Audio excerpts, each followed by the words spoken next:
doom economy is ramping up once again. Did you see the doomsday clouds? Driving here, you saw them today, right? Yeah, I sent you a message. I was like, what is up with these doomsday clouds? They It's pretty bad out crazy. there. So we have thunderstorms out here nonstop. in West Virginia. It's been nonstop. So this is from 5 days ago, and people saw the doomsday cloud shrouds Maryland in darkness. And we have been trapped in this insane storm front. It feels like every day. Every day my phone says I have a flood watch. Yeah. Which is disconcerting considering all the flood news that's been going on. And there have been bad floods here. And there are 2 rivers nearby. And there have been bad floods in the area before. But these are what they call shelf clouds. But whatever's going on, they're bringing destruction. Wicked. It's been totally nonstop. But you said you saw some driving in today. Yeah, I saw them. They looked exactly like this. They're apocalyptic. Yeah. And did you see the lightning on the way in? Yes, I did. It was insane. There's lightning like above the I literally building right sent now. this picture to you. Yeah, that was my drive into work I thought today. you were sending me a picture from the article, but No. you sent me the same picture over crops of the doomsday clouds moving in. I don't think there's like much to this article other than they just want people to see. Okay, doomsday cloud so tell me porn. more about it though. So what can we expect? What does it mean? I mean, it looks like a harbinger of doom. But I mean, the scientists, the meteorologists will tell you this is just a shelf cloud and it's like a warning of a major storm front moving in. But it's just in terms of everything going on right now, there's floods everywhere, more, and it seems like more flooding than ever. You know, it's hard not to think about all the cloud seeding that's been going on. Yeah. I don't know if cloud seeding actually makes the clouds look more nefarious. You know, I've seen nefarious clouds my whole life. Everyone's seen sinister storm clouds moving in, but it's just hard not to think about it all.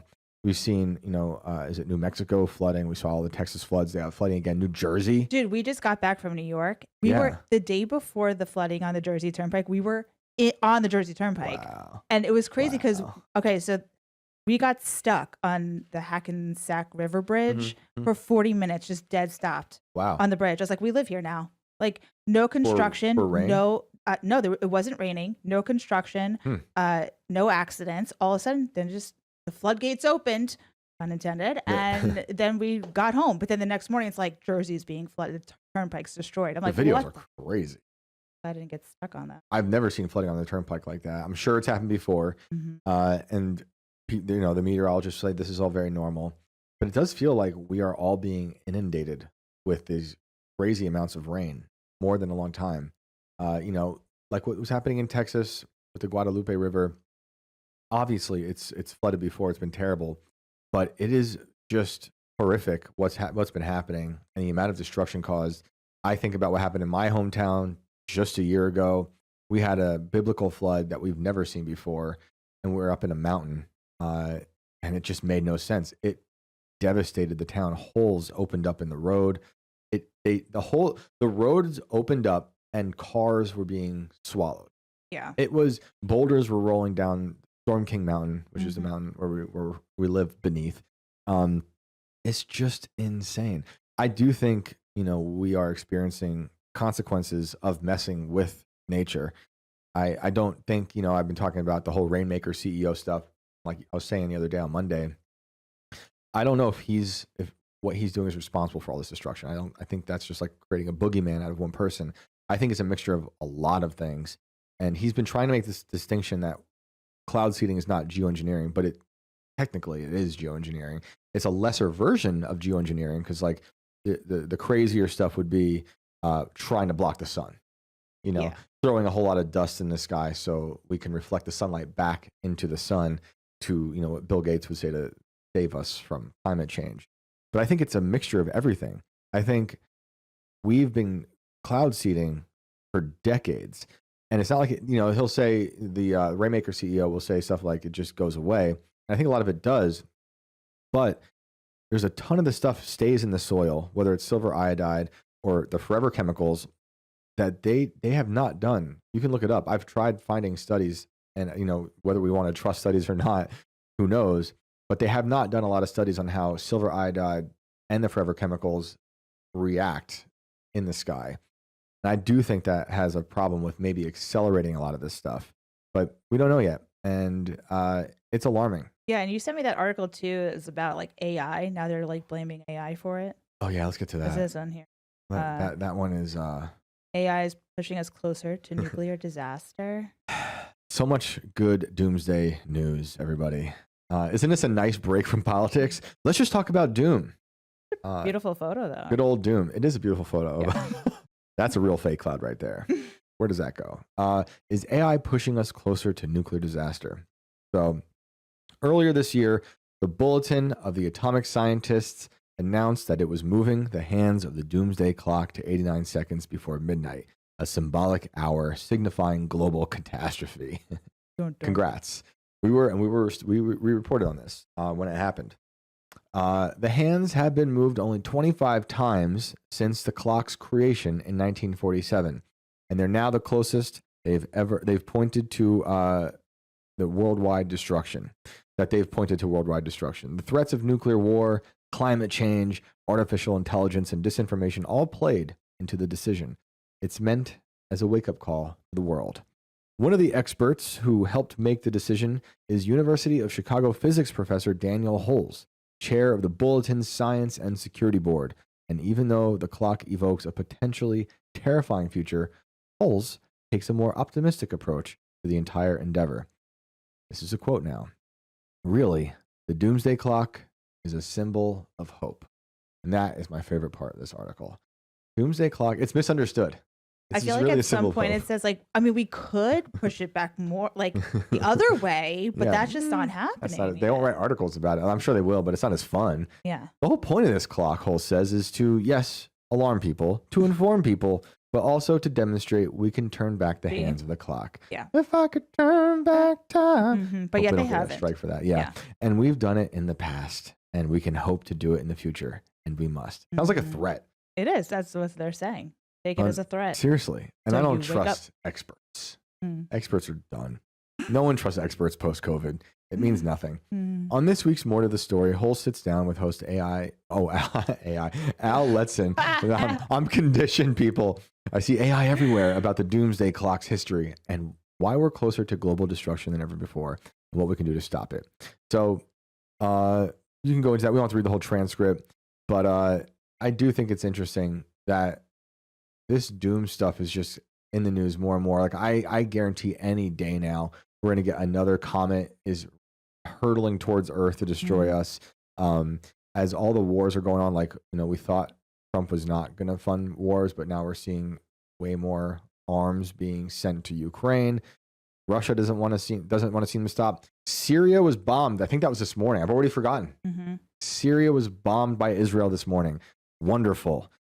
So, you know, I guess they have a point, but I don't agree with them on the fact of, you know, the climate change stuff. I think these experts are activists who buy into a lot of crazy, kooky ideas. I don't know. Maybe if we just like stop with the war stuff, then the doomsday clouds go away. Annabelle goes back to her closet, so nice. And you know.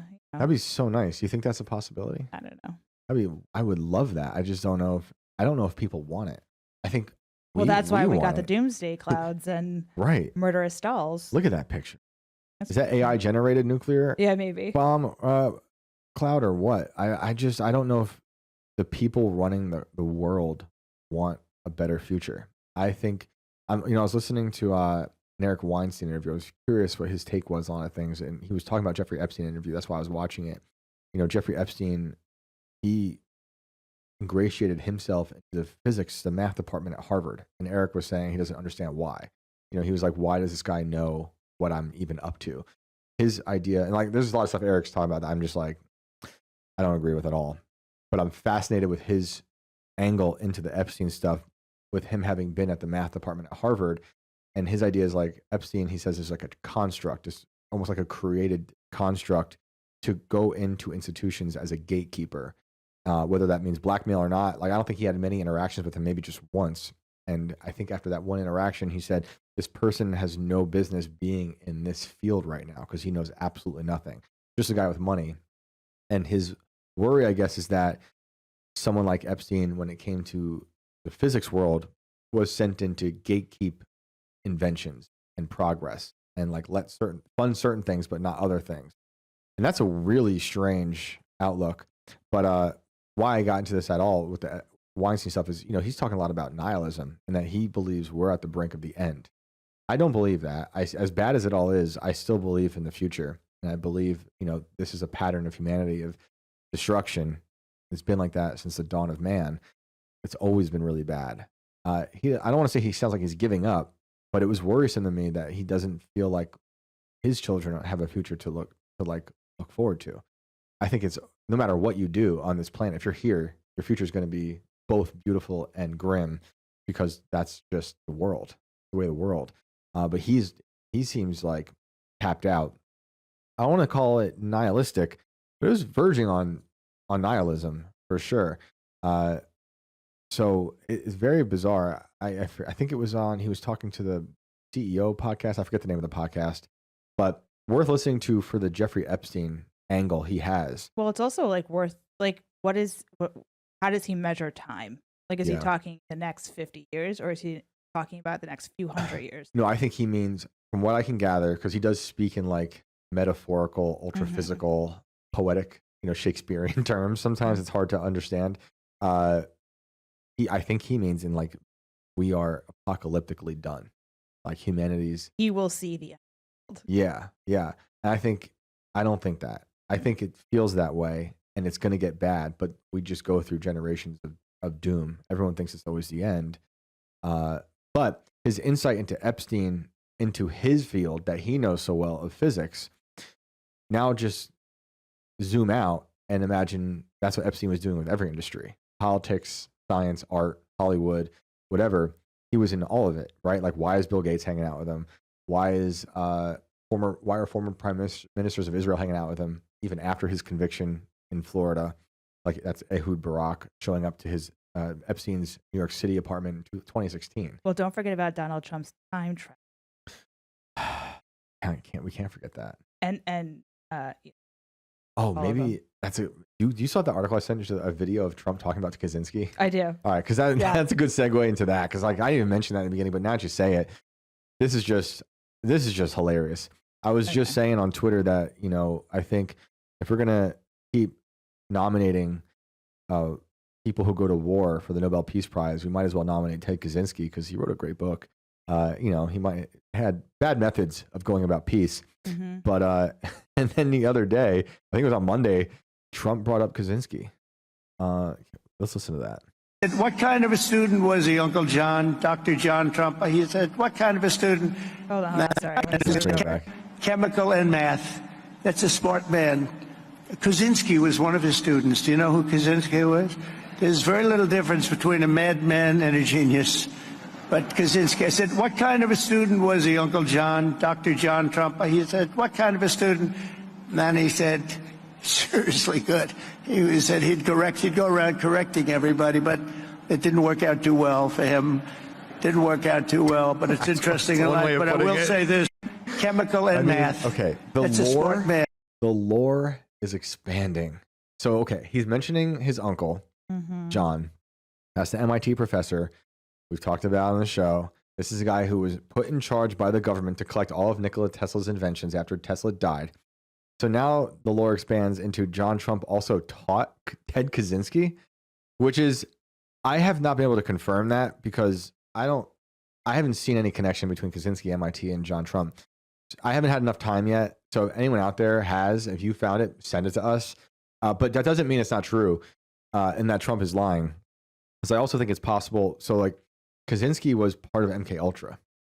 So maybe Dr. John was in other places teaching people. Doesn't mean it happened to MIT. Maybe it did. And Kaczynski was there. We don't know about it. I don't know. That's strange. So that's Donald Trump now, Ted Kaczynski, and all this lore. Tesla we knew about. MK Ultra. Musk. You need to start doing a crime scene behind you and connecting all the pieces. Yeah. I think you should do that. I'm just gonna start chain smoking at this desk and drawing all these lines.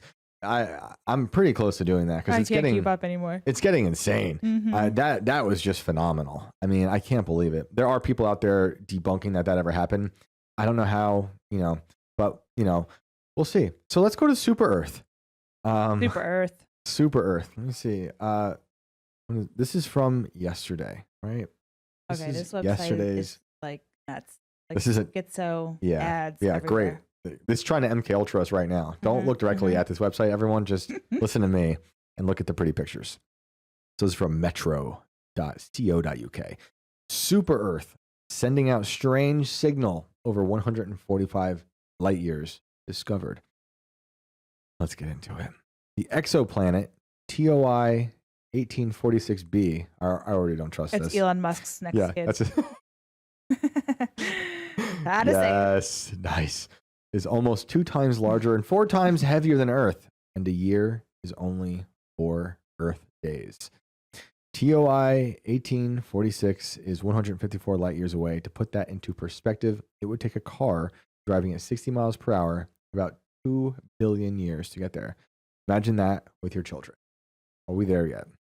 The alien world orbits a dim reddish ball of gas called a red dwarf star in the northern constellation Lyra. Scientists discovered it after tracing back a flickering light recording by NASA's Transiting Exoplanet Survey satellite in March. That's TESS for short. By pointing both space and ground-based telescopes up at the signal, researchers realized it was a planet blotting out a few hundredths of a percent of the light of its star as it orbited past. The team wrote in a recently published paper, a TOI 1846b falls into the so-called radius gap. Not quite a rocky planet, not quite a gas giant.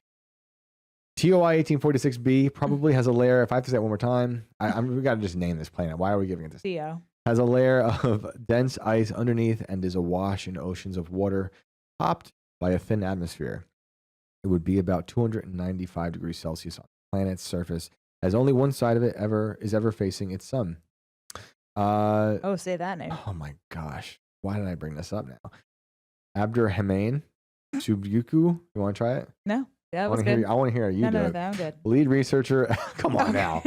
Come on now. This is all fake. No, I don't believe any of it. Wakamadine Observatory in Morocco said, we have validated TOI 1846b using tests and multicolor ground-based photometric data, high-resolution imaging, and spectroscopic observations. But while that sounds like a lot more tests and observations are needed to figure out the planet's atmosphere and composition, there's only a slim chance that life could be wriggling around the planet's oceans given the blistering temperatures. But its host star, TOI 1846, makes the chances of this not too bad elsewhere. Compared to our sun, the 7.2 billion years old, I don't believe in that number at all, but TOI 1846 is tiny, just 0.4 times the size of our neighborhood star, and is only TOI 1846. Red dwarfs are the most common type of star, and as they're cooler, they're habitable. I can't speak now. Habitable? Yeah. Is that a word? Good. Is that a word? Yeah, habitable. After that last name, I can't speak anything now. Zones are far closer to them. This means planetary systems that fall in these zones are far easier to spot. For now, scientists will keep looking at the star to see if any other planets are drifting around it. Ones further out could more safely have water. So, who knows? You know how I feel about space. Did you hear about the girl that's going to Mars and like never coming back? She's No. like a young girl. No. Okay. Can you pull that up? No. Now This I girl want to. here. Where are her parents? I don't know. Where are her The parents? first person on Mars. Alyssa Carson is blazing her path to the red. You want to read that? Follow your dreams. Alyssa Carson wants you to know she's going to be one of the first people on Mars since she was 3 watching the Backyardigans make the trip. It's been her dream. She did a TED Talk about it at 13. I am the Mars generation. Wow. She's seen 3 shuttle launches and been to space camp over 10 times. She's getting her scuba piloting and skydiving license. She's the youngest person ever to graduate from Advanced Possum Academy, a nonprofit training the next generation of astronauts. Is Elon in this article? 16 years old, still in high school. NASA's on track for orbiting and possibly landing on Mars in the 2030s. They're gonna These will delay the mission until at least 2030. I'm like trying to find the part where they're like, she's never coming back. That's horrible. This is what I worry about. This is how I got into even reading about Elon in the first place when like more deeply about 10 years ago when our son was born. and I was thinking about the fights I was going to have with my kid in the future. And it would be about going to Mars or getting a Neuralink, or uploading your consciousness into a brain-computer interface. Yeah. Alyssa's dad naturally has some mixed feelings about all this. On the one hand, his daughter's working hard and achieving brilliant things. On the other, she's committing her entire life to a possible one-way trip to a virtually dead planet. Oh, man. Sorry, no. That's not happening. I feel like you're not going. What do you do, though, when they're 18? Well, she's 16, they said. No, I'm sorry. I really don't want to lose my kids to Mars. Then No. it's like, they're gonna They go like, at well, 18, they come back, they're 50, if they come back at all. And then you're dead anyway. So what like, do they have Wi-Fi? Can we talk? I think that is just crazy. Isn't that wild? I mean, you have to believe in Mars first, and it'd be sad to go up there and not go anywhere. But this is, I don't know. I think that she should stay on Earth and make Earth better. And why is everyone so supportive? Her best friend is supportive. Yeah, they really love her. Yeah. Yeah, you should They're totally like- launch they're into like, space forever. bitch, We won't go to miss you. We'll be Mars. Yeah. Martian pen pals. Exactly. Well, it works out well. I'm sure Elon will get onto this news story and he'll somehow get her involved in his first trip. But she's so young. I don't think they're going to want to send young people. Like, the first people that go are going to be like the first people who came over here. Maybe they want to send young people because by the time they get back, then they're like, I mean, I guess the first people who came here were also young. That is true. There's going to be a lot of stuff. I mean, the first people they send over are going to have to figure out how to terraform, how to build all this stuff. Mhm. I don't know how Elon's thinking about terraforming Mars now, but at one point years ago, he said one of the ways to terraform it was to just drop thermonuclear bombs on the poles of Mars, and that would do it. So how's that going to go down? I don't understand how that works. That is what he was seriously considering. I know his other plans, but he said that was the easier plan. Like, if you want to just make this habitable, you can habitable. you can thermonuclear bomb it.